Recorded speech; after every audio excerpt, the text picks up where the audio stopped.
A new era for the Iraqi dinar. What Chase Bank's bold moves reveal about a potential revaluation. Welcome back to Dinar and Dong Updates. Today's update marks a pivotal moment in the ongoing saga surrounding the Iraqi Dinar, IQD. For years, investors and currency enthusiasts have speculated, waited, and watched for signs of a possible revaluation. As of May 11, 2025, a major shift has occurred. And this time, it's not based on speculation or internet chatter. It's grounded in real, verifiable action by a major global player, Chase Bank. This change isn't about forums, YouTube rumors, or viral TikToks. It's about institutional movement, action taken by one of the most prominent financial institutions in the world. When a bank like Chase, recognized globally and classified as a Tier 1 institution, makes structural changes to how it processes and manages a foreign currency like the Iraqi dinar, it's time for everyone to take notice. Let's be clear, Chase Bank doesn't make such moves lightly. They operate under strict oversight, deep due diligence, and with access to information that the general public rarely sees. So what exactly has changed, and what does it mean for you? Chase's structural changes, more than just policy updates. Chase has made sweeping alterations to how it handles IQD transactions. These aren't your typical software updates or employee handbooks getting a tweak. These are significant foundational updates to their operations. 1. No more walk-ins for currency exchange. Effective immediately, you can no longer walk into a Chase branch and casually ask to exchange dinar. All IQD transactions now require scheduled appointments with the foreign currency desk. This signals that Chase anticipates increased traffic and needs to manage the process with greater precision. 2. Enhanced identity verification. Customers must now present valid government-issued ID. Your bank card or basic ID is no longer sufficient. This move adds a layer of compliance and security, preparing for higher value, potentially more sensitive transactions. 3. Advanced note authentication. Chase has rolled out cutting-edge verification technology to examine IQD notes. Forget simple ultraviolet checks. Their new systems utilize high-resolution scanners and real-time verification tools to detect counterfeit or invalid currency with high accuracy. 4. Strict note quality requirement as only uncirculated, pristine notes will be accepted. Any damaged, worn, or altered dinar notes are now automatically disqualified from exchange. 5. Transaction limits.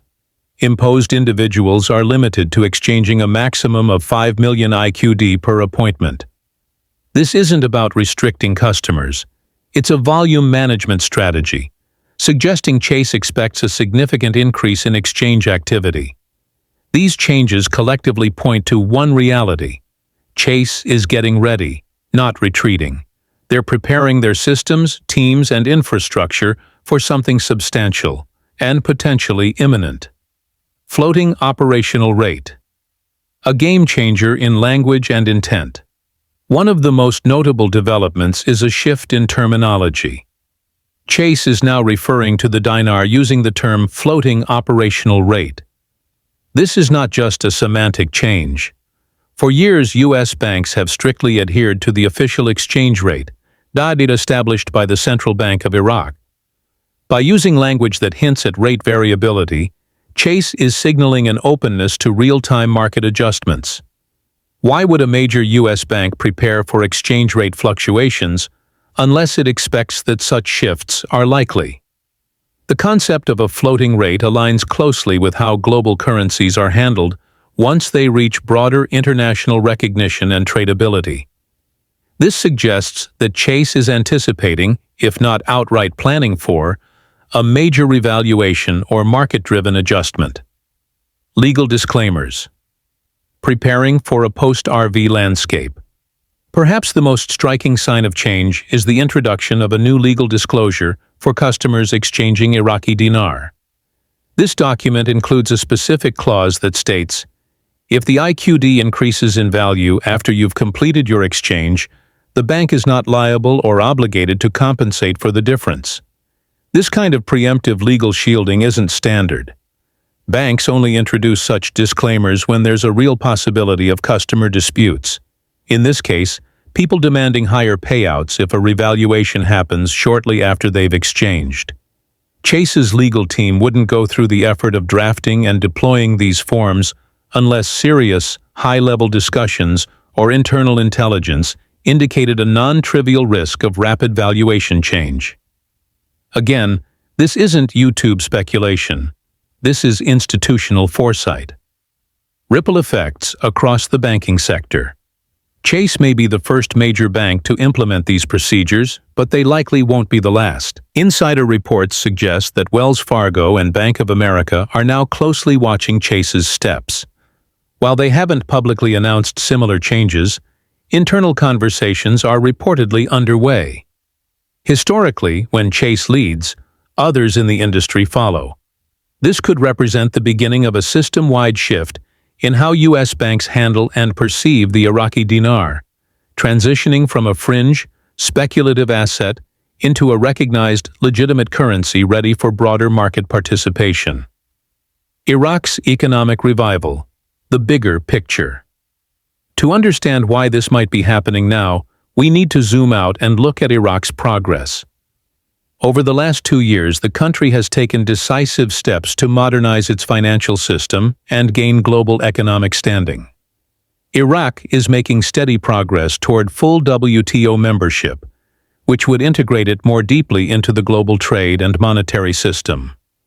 The country is working to reduce its reliance on the US dollar, instead building reserves in other major currencies like the euro, Chinese yuan, and Saudi riyal. The Central Bank of Iraq has improved currency oversight, note design, and anti-counterfeit systems. Iraq has also restructured debt, improved monetary policy, and maintained inflation at sustainable levels. All of these reforms point toward a country preparing for economic reintegration, and banks like Chase may be responding in kind. What should you do now? This development has created a crucial decision point for dinar holders. Should you exchange now under the current terms? Or should you hold and see if the long-awaited RV materializes? If you need liquidity or can't tolerate ongoing uncertainty, exchanging now with Chase under the new system may offer peace of mind. However, if you're in a position to wait, and if Chase's actions are any indication, holding your dinar might prove to be a strategic decision. This isn't about blind hope. It's about interpreting institutional behavior, legal changes, and economic signals that suggest a major shift is underway. Action steps for IQD holders. 1.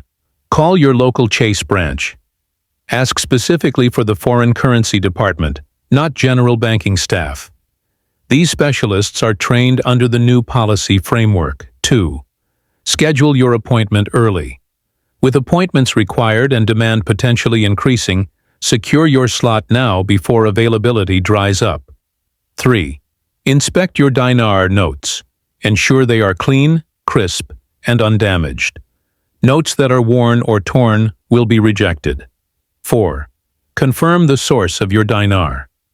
Only dinar purchased through registered dealers or regulated institutions will likely be honored under the new guidelines. Final thoughts. This is no longer just talk. Chase Bank did not overhaul its IQD handling procedures on a whim. These are measured, costly, and legally grounded moves, the kind that only make sense if a major market event is expected. The signals are everywhere. From new terminology and legal protections to advanced verification systems and appointment-based exchanges, it's clear that the landscape has changed. Whether or not the revaluation happens tomorrow or 6 months from now, Chase's moves suggest it is no longer a question of if, but when. If you've been waiting for a sign, this may be it.